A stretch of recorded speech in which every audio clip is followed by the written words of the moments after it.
Ito na mga boss, ang bagong update ng daring pound for pound. Nangunguna na nga po ngayon si Alexander Usyk. Balik sa number 2 si Naoya Inoue. Number 3 si Crawford. Number 4 si Canelo Alvarez. Number 5 si Arthur Beterbiev.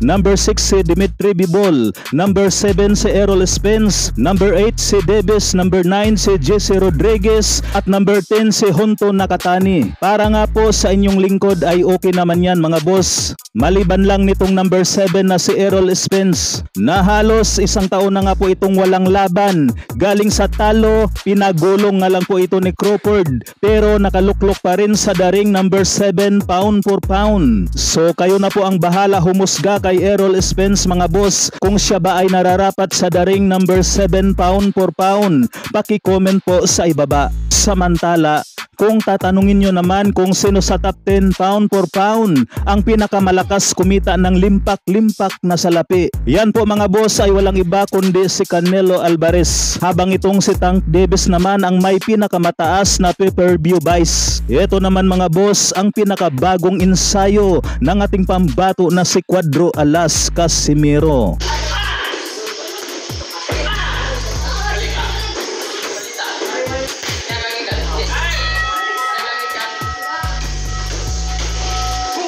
Ano ba ito?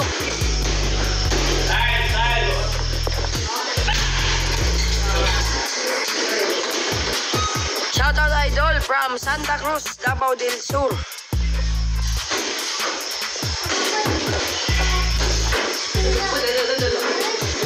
Shoutout Sam from Agusan. Shoutout sa'yo from Agusan del Norte, del Sur din.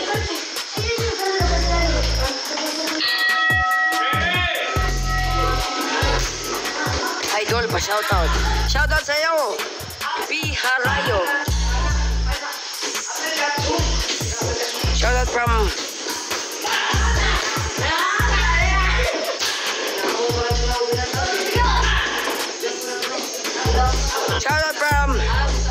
Ikan sa Cotabato. Shoutout sa'yo from Cotabato. Shoutout Iguy. Shoutout sa'yo Luiski.